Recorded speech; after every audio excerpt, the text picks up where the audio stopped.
Alright, so welcome back to our channel, and what we're taking a look at today are some basic watercolor techniques. And in order to be able to get us started in exploring watercolors, the first thing that we really want to be doing is taking a look at the different types of tools and materials that we're actually going to end up needing in order to be successful. Okay, so of course, the first thing that we're going to need are watercolors. Right, and as you can see here, I have a tray of watercolors with a variety of different colors. This is a student grade set, and of course what that means is that there's a limited number of colors, and the quality of the pigment also is not as good. So of course if you spend a lot more money, you're going to be able to get a lot more variety. The other option, okay, is for you to be using tubed paint, which is really good, and you'll see that there are similar colors, but there's also a lot more variety even at the student grade than you would see in the cakes. Right? But in order to use the watercolors in a tube, you're going to need to, of course, use a watercolor palette. Okay? So here are some examples of some of the different colors that you might be able to see. Right? So instead of just a basic blue, you might end up with a little bit of variety, right? Of course you have our primaries, but with here we can see with the yellows, right? There's a yellow ochre, there's a lemon yellow, there's a bright yellow, right? There's a lot more variety that you're going to be able to get, right? In order to be able to create more specific details and tones and playing around with color qualities with these types of paints. Okay? So that is an option, and you can get fairly inexpensive student grade paints at art stores such as Above Ground, Curry's, or even Michael's. Okay, so now that we have a basic understanding of our paints, let's talk about some of the other tools and materials that we're going to end up needing for painting in watercolor. Okay, so we've got our paints, right, and the next thing that we need are 2 containers of water. One container of water is going to be for painting with, and that's going to stay clean, and the other one here is going to be the dirty water brush, and this is where we're going to clean out our brushes throughout the painting process. So one you will see change color, the other container while you are working should remain perfectly clear. Okay, lastly, of course, there are the brushes, and there's a bunch of different types of brushes that you're going to want to end up using, and we have the first type here, and we find them, okay, is these ones here look like the flats. Okay, and a flat brush is good for filling in larger areas, and of course they always come in different sizes. Okay, so the flat brushes are straight across the top, and you'll see on the left there was the one that was quite large, and those are good for washes. The second kind are filberts. These are slightly curved across the top, and these are good for of course curved lines and some of that final detailing in your work. Okay. The last ones are the round brushes, and these ones are for curved lines again, as well as incorporating smaller details overall. Okay. Lastly, okay, the thing that we need, of course, is a surface to paint on, and there are all sorts of different types of watercolor paper. They come in different weights, as well as different surface textures. So you need to find one that you're going to like. We're just using some student grade watercolors paper, and again, you can tape this down, because what happens when you add water to paper is that it tends to buckle. So when we tape it down around all 4 sides, it will reduce the amount of buckling and curving that your paper might experience if you are using a lot of water with your work. Of course, in the explorations that we're doing today, we're not going to be using a whole lot of water in order to do this. So you shouldn't need to be taping down the paper for this exercise today. All right, so here we go. We're going to get started. If you have any questions, please make sure that you're asking. Good luck. Okay, so the next step is to talk about some of our basic techniques that we need to look at. And the first one we're going to investigate is the idea of a solid wash and then a gradient wash. Okay? And both of these techniques are designed to allow us to get an even coverage of pigment over a relatively large area. Okay? So the first thing that we're going to do is we're going to activate the paint. Okay? So this can be done in a couple of ways, depending on whether we're using the cakes or whether we are using the pigment in a tube, and that's by adding water to the paint. Okay? And if you're doing this with the tubes, you're going to squirt just a tiny little amount into your palette, and then again just activate with water. And you can see here I am actually transferring my paint into the palette because I'm going to want to be able to kind of control how translucent the paint is. And of course, the more water we add, the more translucent or see-through the paint becomes. Okay, so I've got myself set up, okay, and the next step is to go to the paper, and I'm going to use a fairly large brush, right, and I'm going to use clean water here. It's really important that the water is clean, and I'm going to apply the water into the area that I want the paint to go. Okay? So in this case, I'm just using the black line as a guide in order to determine that's kind of surface area. So if I was doing a sky, for example, right, I would just do all of the parts above the horizon line with this clear application of clean water. Once I have that down, okay, I need to start working relatively quickly, and I'm going to start adding in the paint on top of the water. And what this does is it makes sure that the edges of the paint are fairly even and soft, right? As opposed to having a sharp, crisp line that separates out where the green is. So once this is down, I am going to just kind of clean this up a little bit, right? I'm removing some of the pigment, just blending out the coverage just to make sure that it dries fairly evenly and consistently in terms of the overall tonality and intensity of the colors. Right? Every time too, as I will go through and I will remove some of the paint onto, I'm using my hand here, but ideally I would also use a paper towel just to clean it up, right? And by being meticulous here, we can get a very even application of color.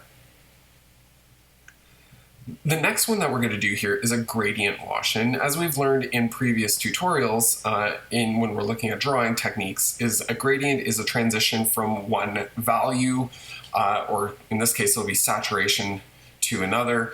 And what we're going to do here is utilize again the wash base of clean water, and starting up at the top I'm going to pull all of the pigment down, and because the paint will increase the amount of water to pigment ratio as we move down through the wash, it's going to go from a lighter value to a darker value overall.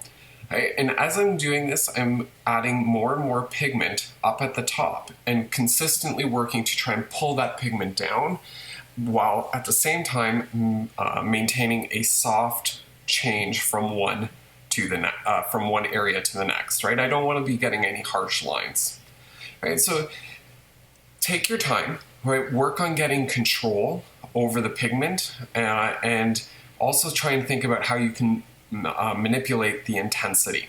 So another strategy that you can use here too is to let this dry and then apply another layer of clean water over top, and then add in another layer of pigment over top. Right, so I'm continuing again here, right, and just again working always kind of in that one direction to make sure that the paint is changing its intensity from top to bottom.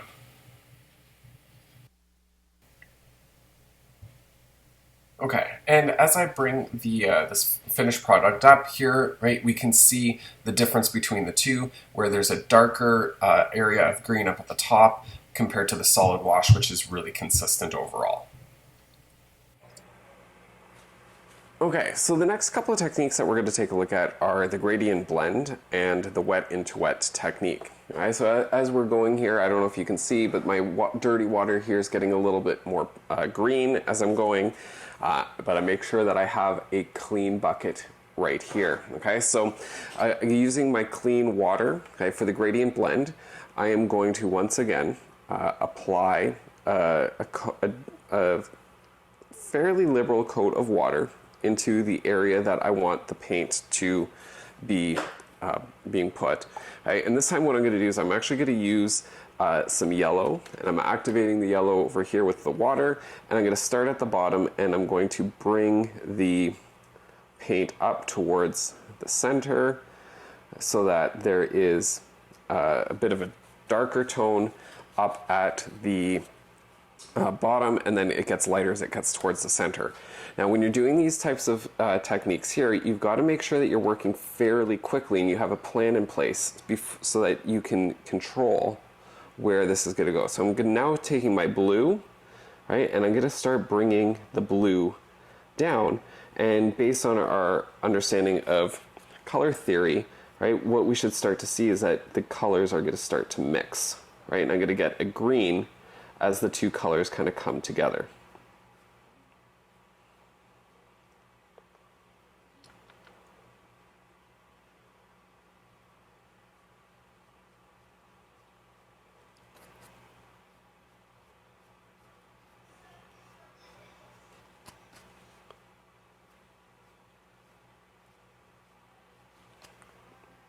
Okay, so the idea here is that we're starting to get one color fading into the next.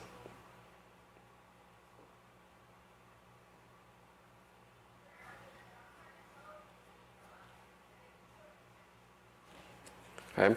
Sometimes what I'm doing as well is I'm drying off my brush just outside of the screen here in order to remove some of the paint, and then come back in and kind of push some of that around a little bit, some of the pigment, just to make sure that I'm getting a nice smooth blend between the two colors. Okay, so that's our gradient blend. Okay.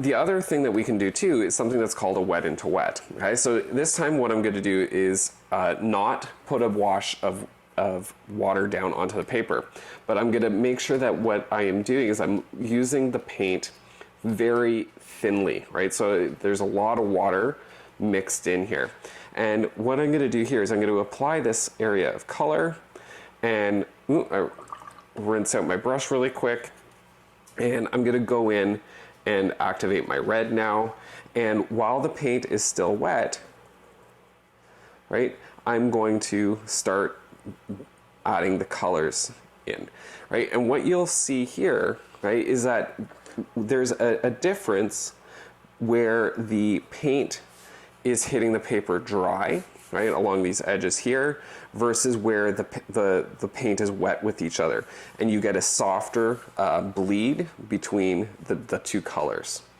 right? So I'm just going to go in and kind of just play around, right? And again, this is just two colors, seeing what happens as we go here. And I'm going to use a different brush.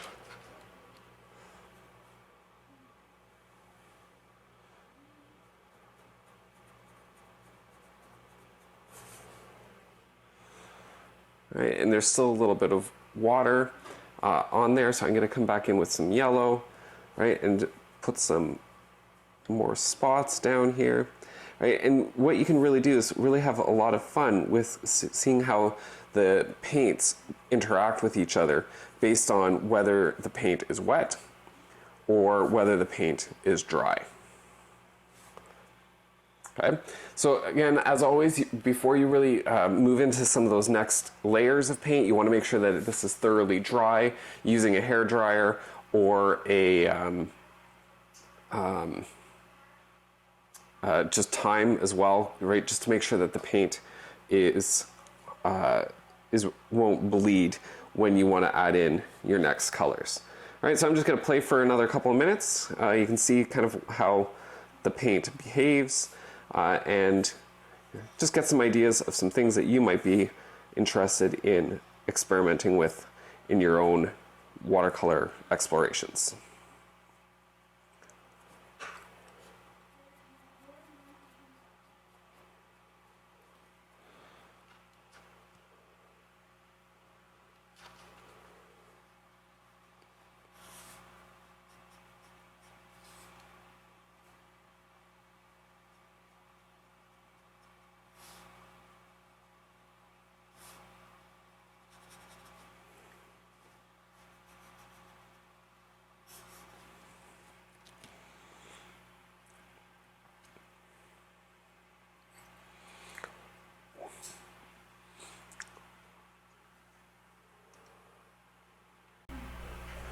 All right, so we're going to continue our explorations of different watercolor techniques, and specifically taking a look at wet on dry. Right, so wet on dry is pretty much what it sounds like, because we're going to be using the paint fairly wet, and we're just going to be using this right on top of dry paper.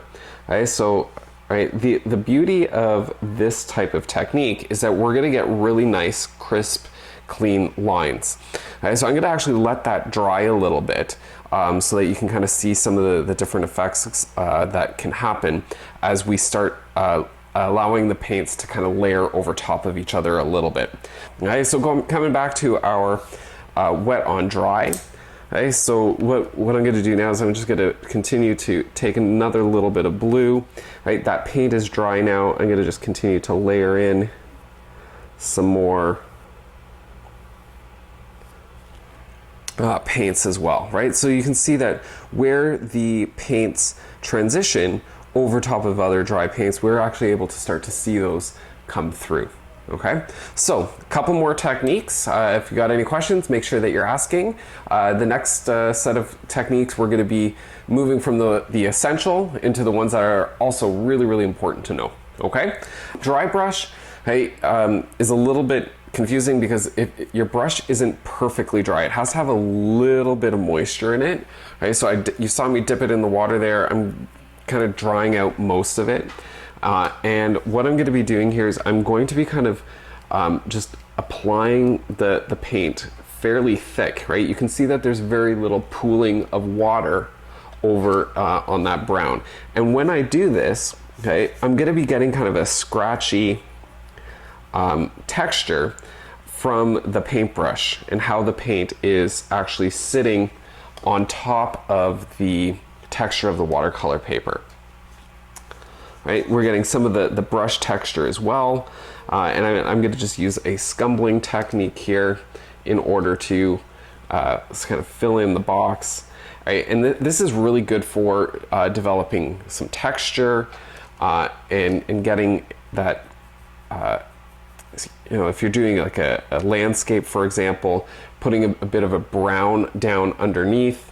With a dry brush helps to give the grass or the field that you might be painting a little bit more life, because of the unevenness of the ground becomes a little bit more realistic. So I'm going to just continue working away at this, and I'm also going to do a little bit of exploration with kind of blending some of these colors with dry brush technique as well.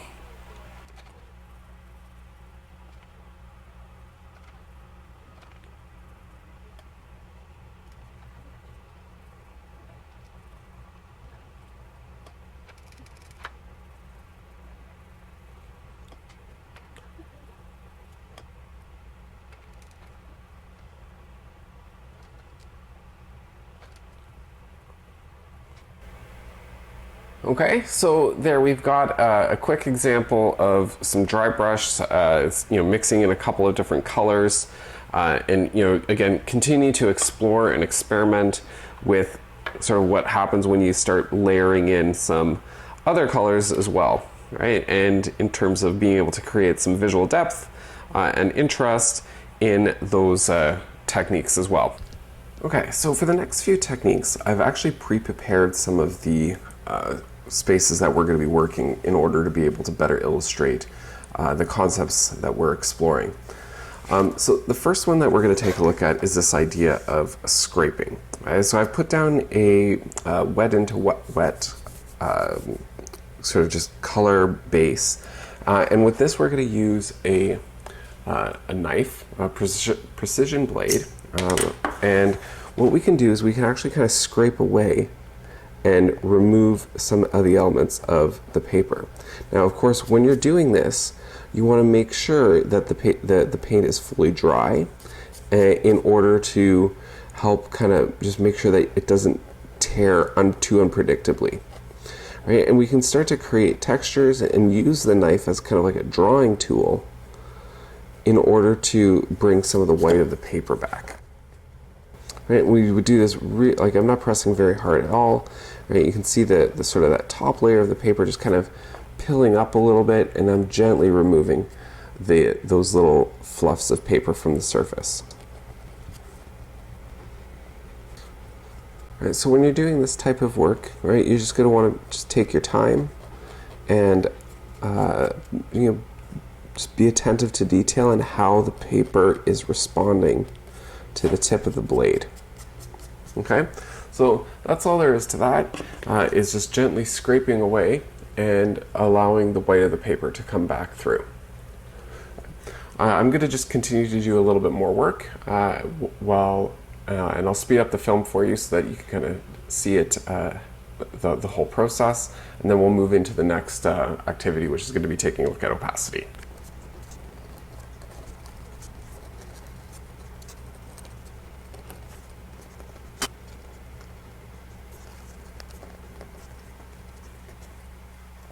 Alright, so this is the last technique that I'm using here, and as you can see, I scored the surface of the paper, and what I'm actually doing is just kind of removing that top layer of fibers by just gently kind of using the tip of the blade to gently pull back the paper.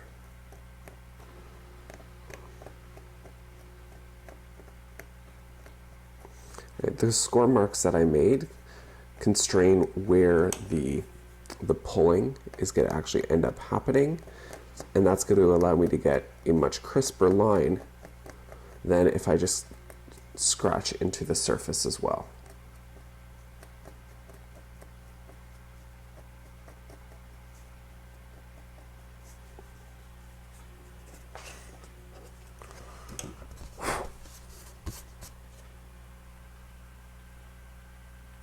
Okay, so there we've got scraping.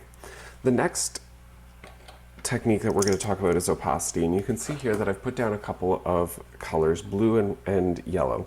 Right? It really doesn't matter which one you are wanting to actually end up using. You can use any colors for this. And this one's pretty simple, because really what we're doing here is just thinking about one of the fundamental principles of watercolor, and that is the fact that the colors, for the most part, are going to be transparent, right? Especially if we're working out of a cake pan.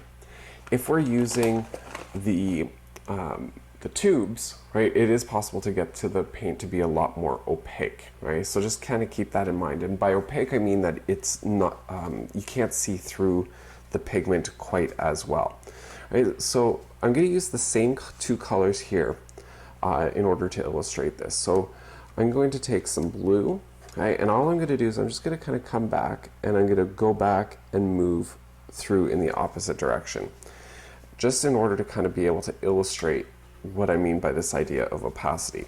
So keeping in mind that the two colors that were down first, the yellow and the blue, right, they were entirely dry.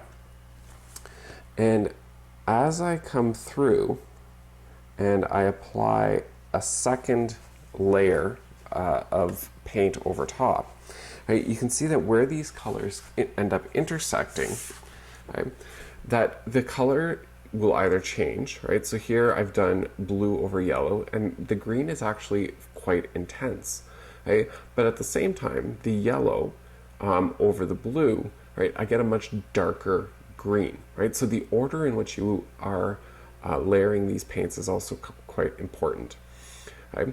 And then when we take these paints and we put one over the other, right, we can kind of create some interesting patterns by making sure that we're playing around with the opacity of the paint, and we do that by controlling how much water we put in with it, right? The more water that is added to the paint, the thinner it is, the more transparent it is.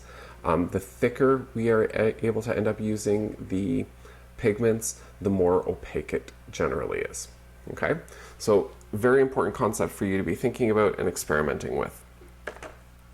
Okay, so glazing, right, builds on that idea of opacity, right? And what we're going to do here is I'm going to just take a couple of different other colors here, and I'm going to use a different technique. So I'm going to go back to some of the earlier videos that we did, and taking a look in sort of that wet into wet.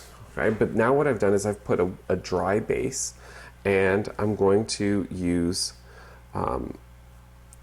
the green base with the sort of wet into wet over top. Right? And I'm going to use similar colors. And glazing is just really about allowing the color that is sitting underneath to influence what the color on top is actually going to end up looking like.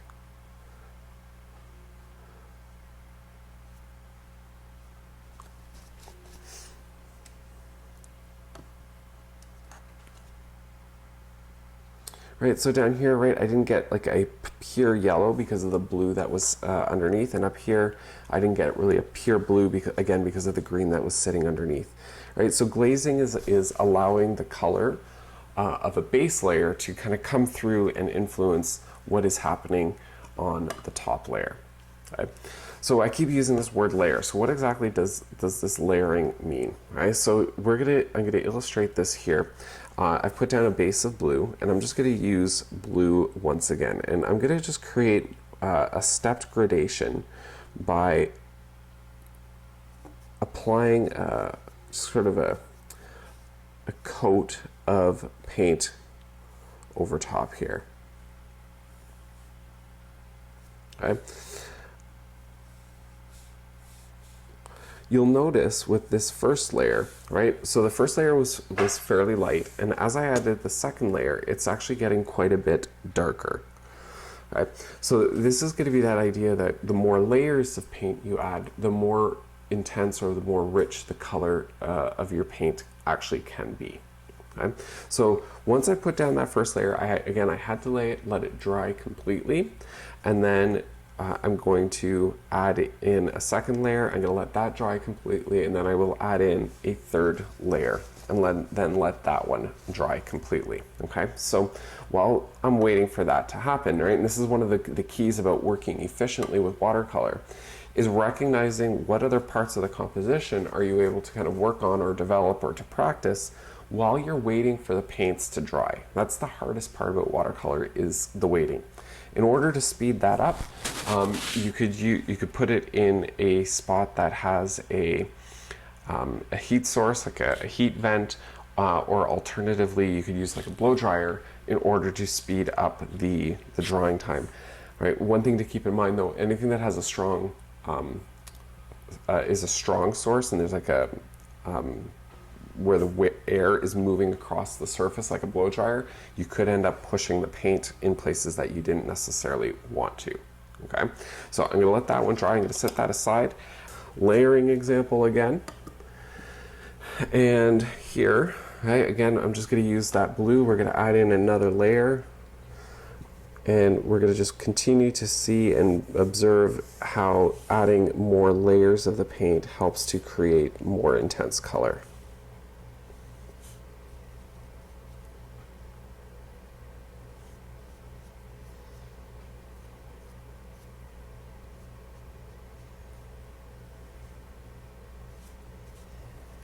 Okay, right, and that's all there was to that one there.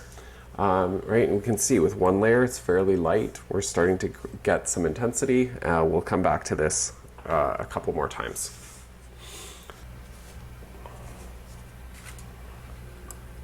Okay, so we're back again for another layer of blue.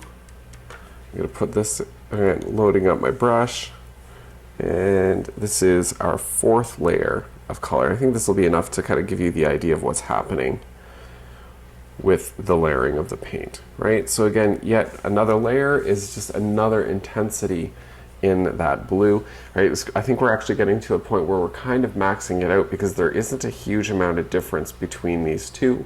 Of course, I could use the paint a little bit more opaquely, a little bit less water, and that would help to, again, further differentiate the values here and saturations of the color. Okay, so layering is really important. Remember, always make sure that you're letting the paint dry between each layer that you put down. Otherwise, you end up pulling the paint back up off. Okay, so And we're going to use this concept of layering a little bit as we start to explore the idea of negative space painting. Okay, so I'm going to change up my brush here, and negative space basically means instead of painting the object, I'm going to paint the space around the object. Okay, so for example, if I was looking at wanting to create kind of like a forest, I'm going to create some trees. I'm using a contrasting color here of the sort of the purple, right? I'd be using some blues, and I'm going to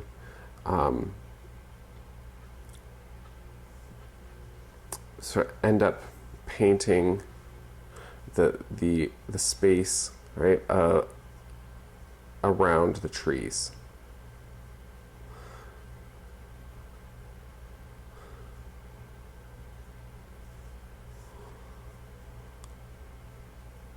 Right, so the yellow, the warm colors are going to become the positive space.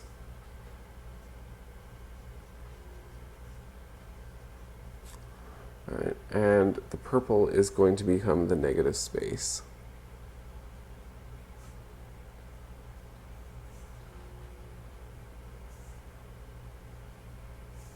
I'm putting some sort of little flecks.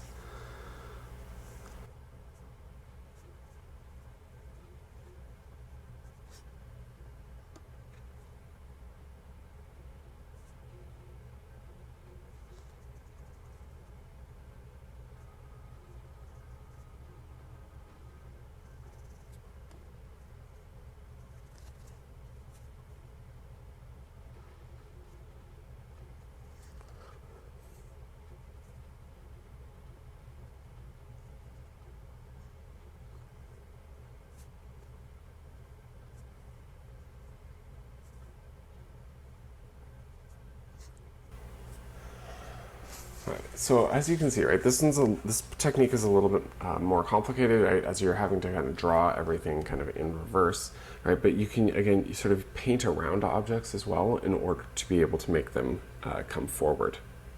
Okay, so we have a few more techniques here. There's actually quite a bit that we're going to go through still, so I'm going to just get myself set up for some more, and then we'll continue on our way.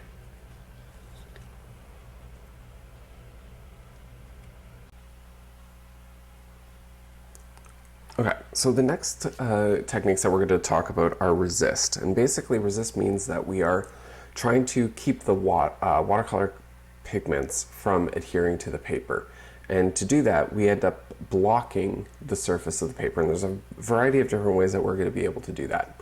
Okay, so the first one that we're going to use is a resist with a pastel. You could also use a wax crayon. Okay, so here's a piece of pastel. You can see, right, it's a little bit dirty, right? So I tried to clean up the end of it where I'm going to be doing the drawing with just marking it out on a scrap piece of paper.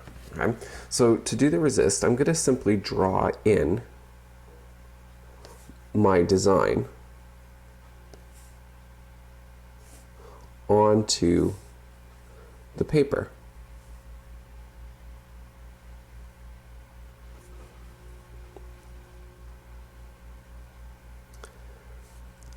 Now, one of the challenges with this method is that it can be a little bit hard to see. So I'm kind of bending my head a little bit in order to be able to see the texture of the pastel sitting on top of the paper.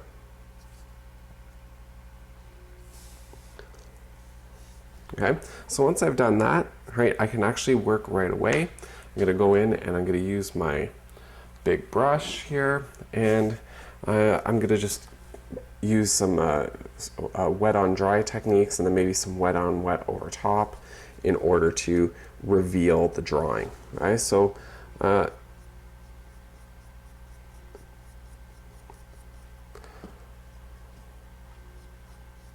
if the water paint is just a little bit thinner, right, it's going to kind of wash over top. Right, you want to make sure that you're pressing quite hard into the pastel, right, and you can see the design appearing through, right? So you'll want to make sure that you're kind of experimenting with how this works. That pastel doesn't block the watercolor as much as I have been used to in the past. I've had more success with watercolor, or sorry, not watercolor, with just simple wax Crayola crayons in terms of being able to kind of get those designs to be really bright and to pop. Now, this one's just hiding a little bit, okay? But still, you can see that the design is still present, and right, it allows you to kind of draw and to create some details into your work as well. Right? You want to make sure that you're planning those ahead in order to work on those designs. All right, so next, what we're going to do here is I'm going to introduce you to masking fluid. Okay, so masking fluid is a rubbery substance that will really mess up your brushes if you're not careful. Okay, so you want to, when you're using this, you want to make sure that you have water nearby, and you're going to want to just make sure that you're washing these out right away. Okay, so I'm going to use a fine brush, and the beautiful thing about masking fluid is that it allows you to get a whole bunch more detail than you would with something like an oil pastel. Right? Because your detail is really just limited by the fineness of the brushes that you end up working with.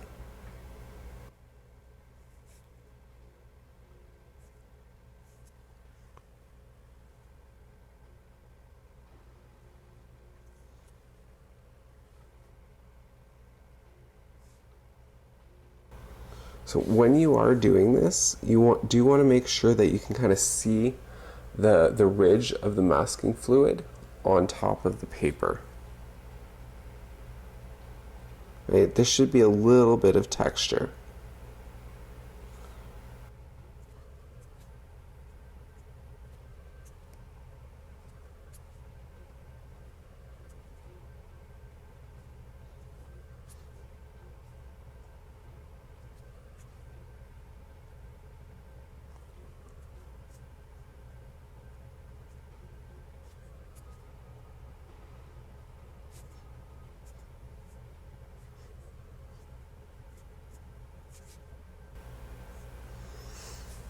All right, so I'm gonna let that one there dry. Again, as soon as I'm done, I am washing out that brush in order to make sure that I'm getting the masking fluid out.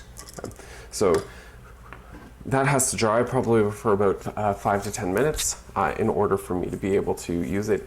I would not recommend using a blow dryer because when you heat this up, it kind of bubbles a little bit and it will affect the coverage that you are going for. Okay, so I'm going to set that one aside. And actually, I think it's time that we come back and we take a look at our... All right, so now that the masking fluid is dry, what we're going to do is we're going to simply paint over top of it. Now you can see the design, okay? But this isn't the last step. Okay? So once you've applied all of the colors that you want to a particular area, right? So if I were doing something that's a little bit more developed, I'd probably let this dry and glaze some other colors over top as well. Okay? But for illustration purposes, right, I'm going to say that this orange base is done. I'm going to let this dry completely, and then we're going to actually just use the tip of our finger in order to be able to remove the masking fluid from the surface of the paper.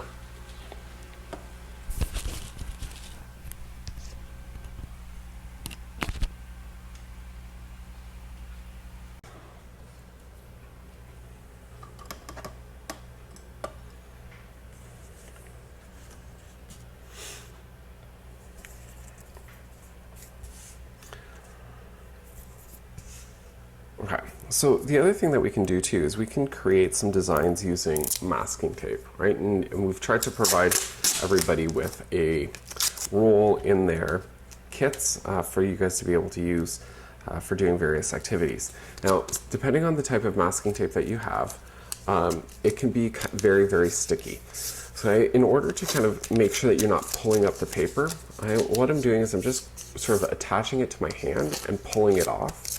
Right? And it's just to reduce that stickum just a little bit, okay?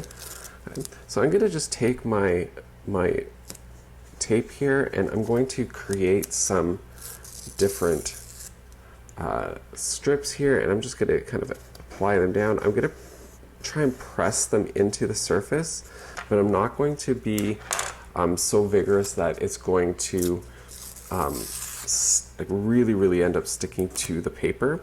But I do need it to be strong enough, okay, in order to stop water from kind of creeping up underneath.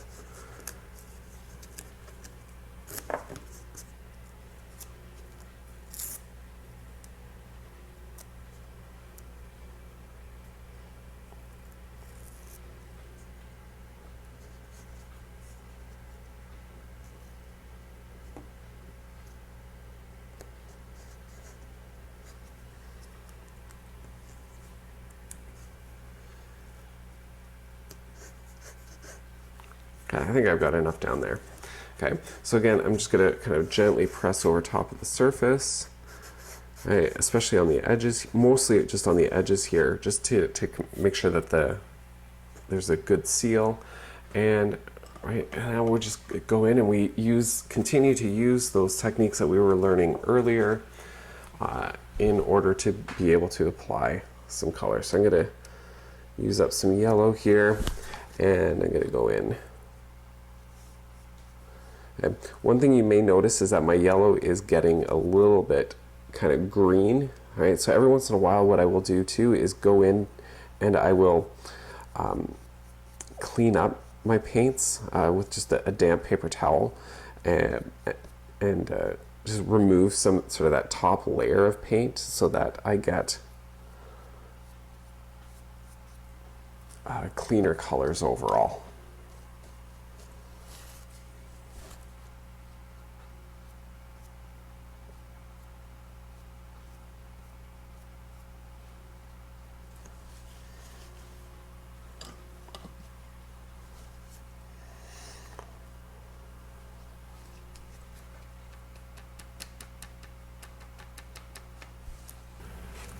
All right, so we've let this one dry too, okay, and the paint is, or the tape is ready to be peeled off.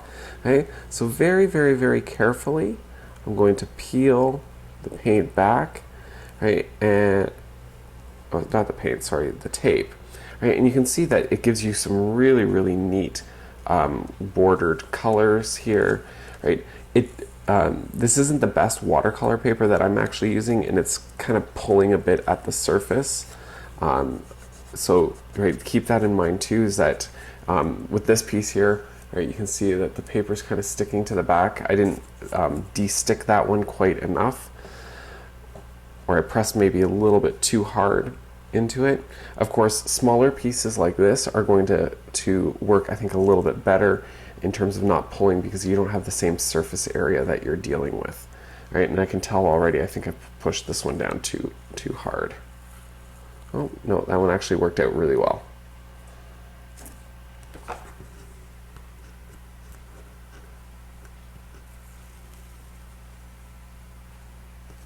And there we go. All right, so by using a resist, like the masking tape, it allows us to really preserve the very intense white of the paper, and sets up a really nice contrast overall.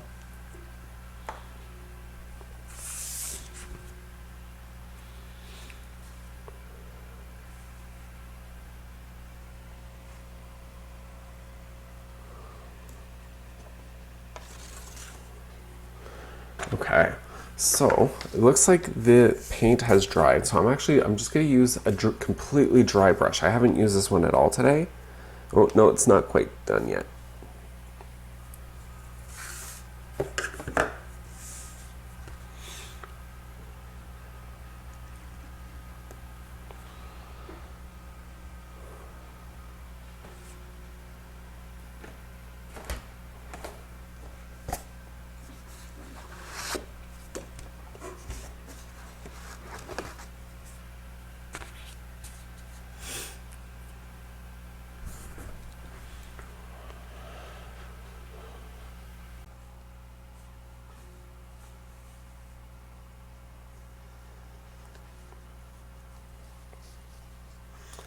Okay, so just a simple little pattern here over top of the paint.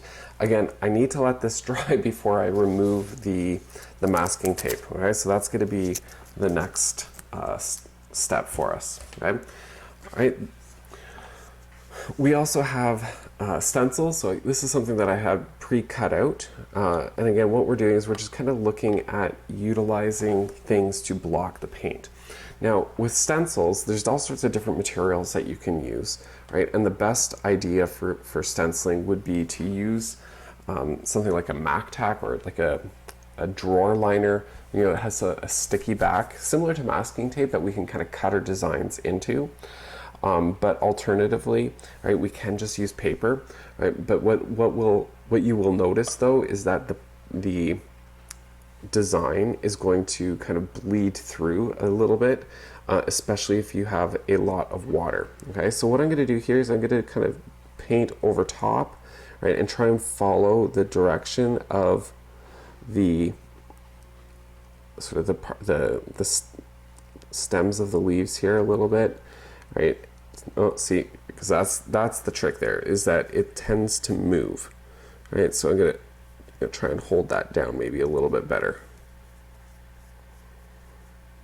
Okay, and then when I remove this, right, I end up having the leaf, right? And you can see right in this area right there is where the stencil moved on me, right? But a stencil is also a really easy way of kind of creating a bit of a design.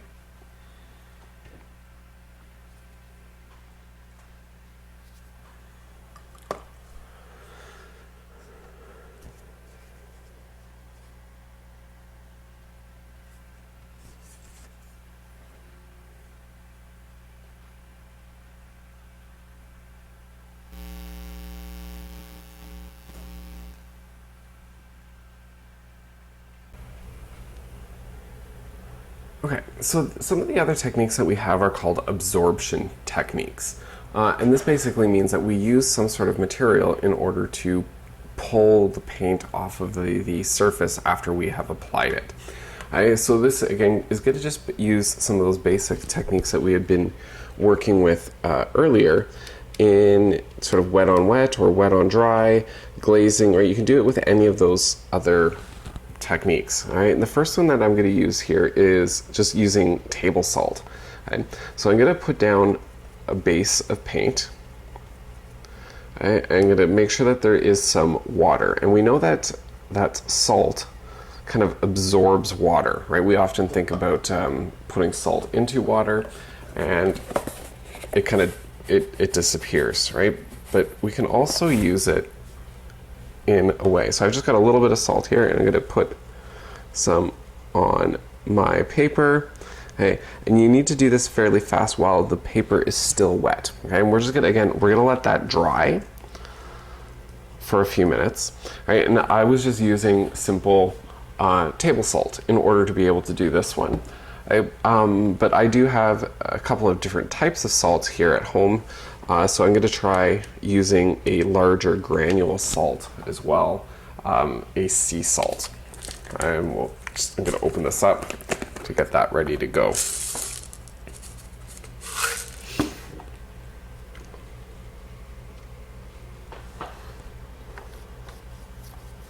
And you can see I've got some of that little table salt there too, and I'm going to just take a few of these larger rocks of salt and kind of put those on there.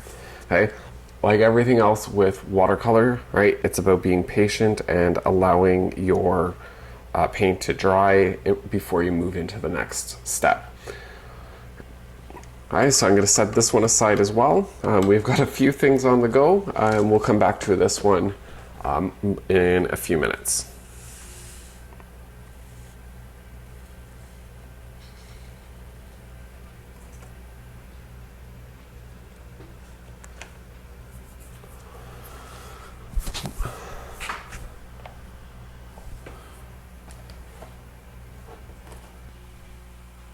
All right, so we have we have our salt here. The paint is completely dry, and what I'm going to do is I'm just going to gently use my fingers, right? And this is the sea salt, move the salt out of the way. And you can see here that the salt has partially absorbed some of the pigment in order to create a texture. Okay, so that's with some fairly large rocks of salt, right? And again, I can do the same thing here with my smaller table salt, right? Gently rubbing it away. And again, this time it creates a much smaller texture overall. Right? All right, but it is there. It's kind of hard to see on the camera, but there's a little kind of whitish flecks here, but it's a lot easier to see in this one with the table salt as well. Okay, so salt can be a tool that we can use in order to remove some of the pigment in order to help us create some textures.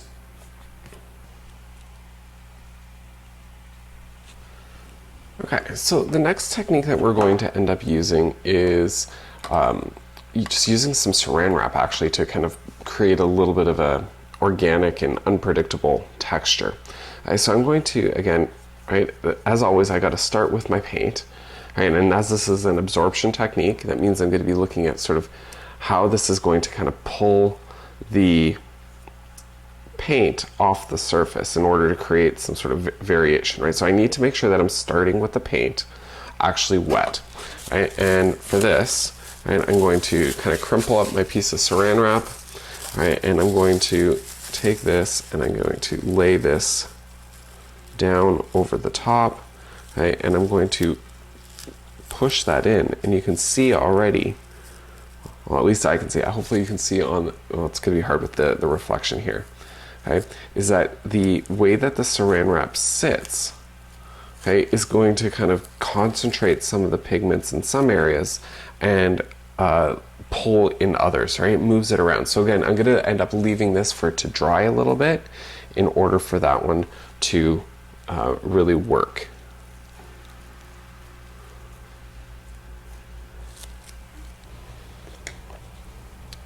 Okay, so I'm going to come back to my saran wrap. Right, it's dried up a bit. I'm going to just pull that back. All right, and as you can see, this is creates a fairly similar kind of overall pattern to the paper towel, right? But the difference here is the way that the saran wrap interacts with the paint. It pulls some of the paint together, so I'm able to get a little bit more variation. So I get the lights, the midtones of that sort of base, but then I get some areas of more concentrated color as well. Okay, so we have those two techniques that you can be playing with as well to create a sense of texture.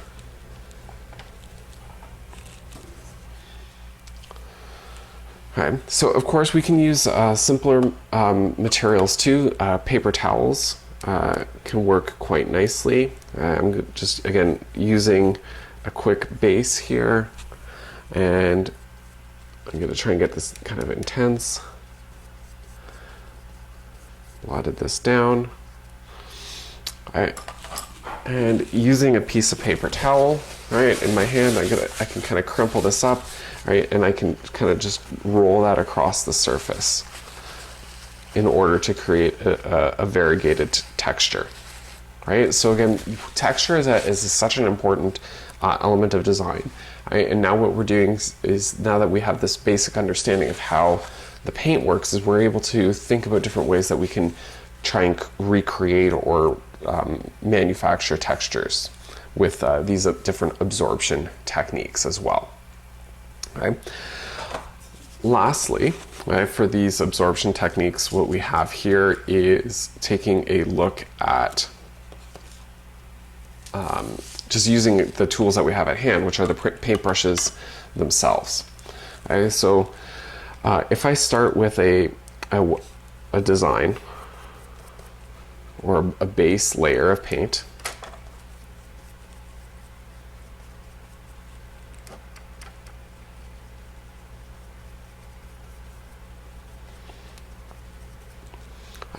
I'm going to just dampen my brush. You notice I've picked out a different one here, right? And I can put my brush down and lift, and you can see that it's pulling up the pigment.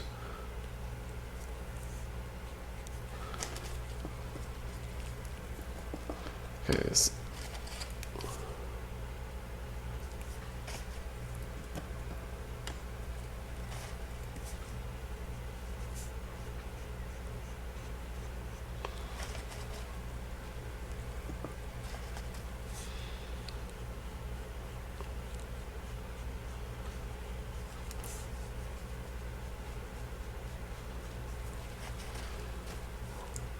Right? If you have too much water though, right, it's going to make it rather difficult to get a really good, crisp, clean line. There we go. Right, so one of the things I'm doing is I'm kind of dampening the area, drying off my brush a little bit more, and then just pulling a little bit more of the paint away, right, in order to remove and to create, again, a sense of texture and a little bit of more variation.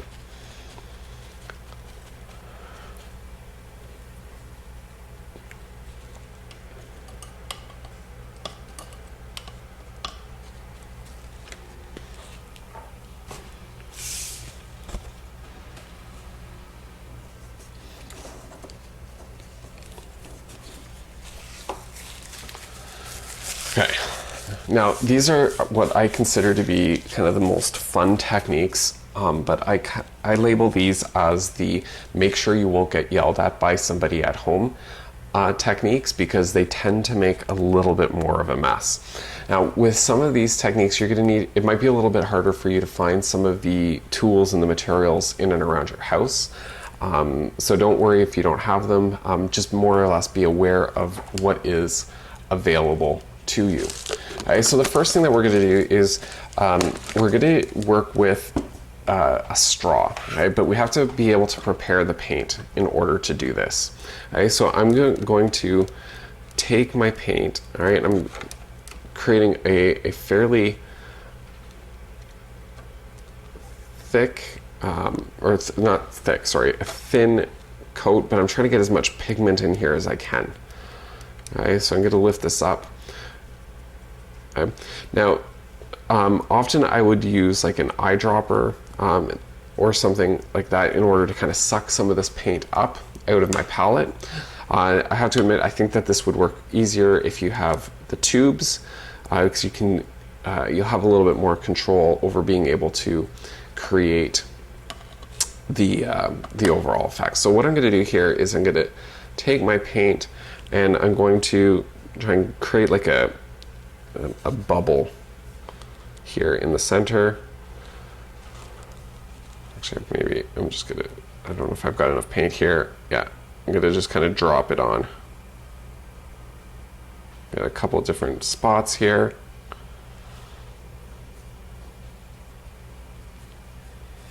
Here we go, we'll have some fun with this, see what happens. Okay, so I've got my paint down, I'm gonna take my straw, okay, and I'm just gonna blow.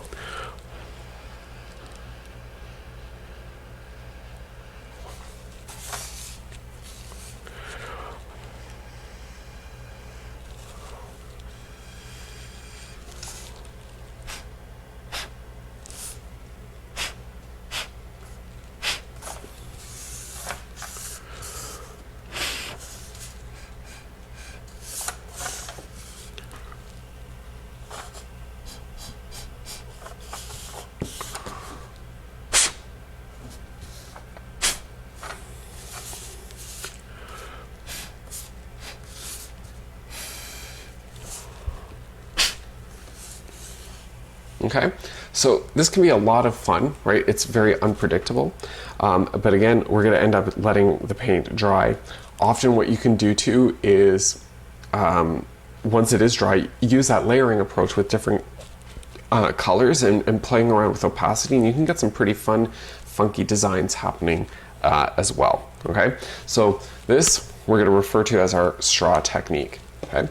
Alternatively, sometimes we want to kind of flick the paint. My instructor for watercolors often used this technique in order to create a base for grass and other natural textures as well. So I'm going to use a little bit of brown. Okay? So the first kind of flicking technique, right, is going to require us to just take our finger and to kind of flick. Okay? And again, right, it's very unpredictable in terms of where this is going to go. So I would set yourself up with in a space that is kind of conducive to making a bit of a mess. Okay, all right, so we have a flicking technique there to add a little bit of texture, right? It gives you some very, very fine kind of dots as well.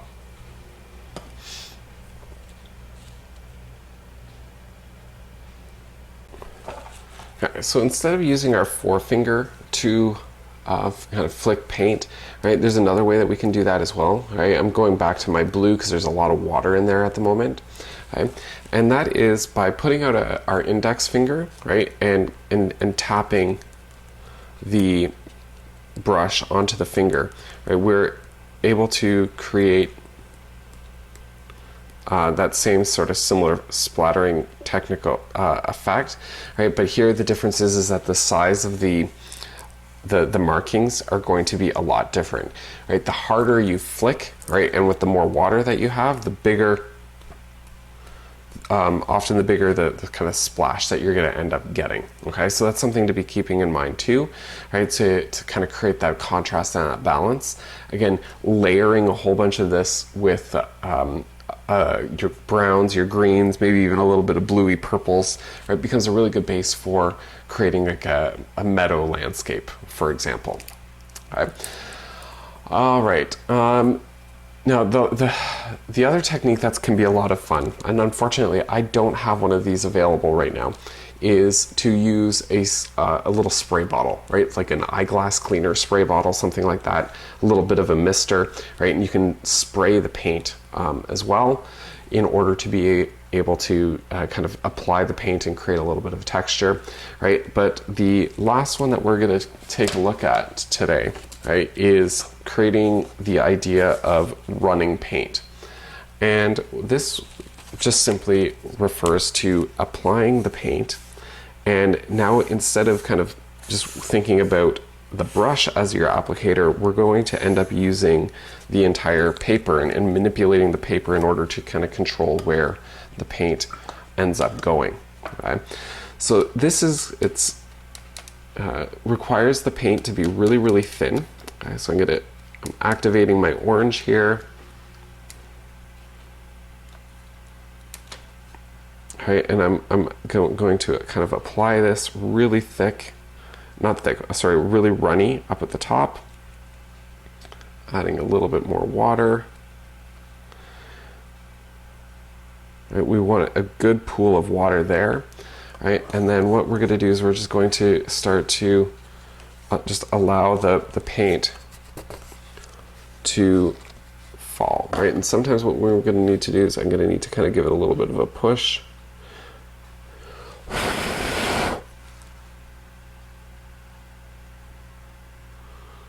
Right, sometimes too is depending on what you're doing, right? The paper actually kind of binds it a little bit. Often what I will do is I will start right up at the top of the paper, right, and just kind of allow the paint, there we go, to just kind of run down. Right, but the paint, as you can see, has to be really, really runny in order for this technique to actually work. Right, and how steep you hold the paper controls, right, and you can kind of get it to change directions a little bit.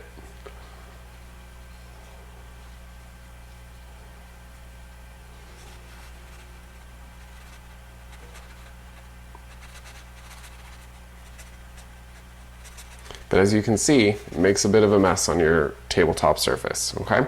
So that's the last technique that we have for you to be working with, is this idea of running. Okay? Hopefully you've gotten some ideas on how to use watercolors in a variety of different ways, right? Experiment, explore, get a sense of how this material works, and then we will look at finding a way of applying these techniques for you to be able to create your own image, all right? Best of luck with your watercolors, guys.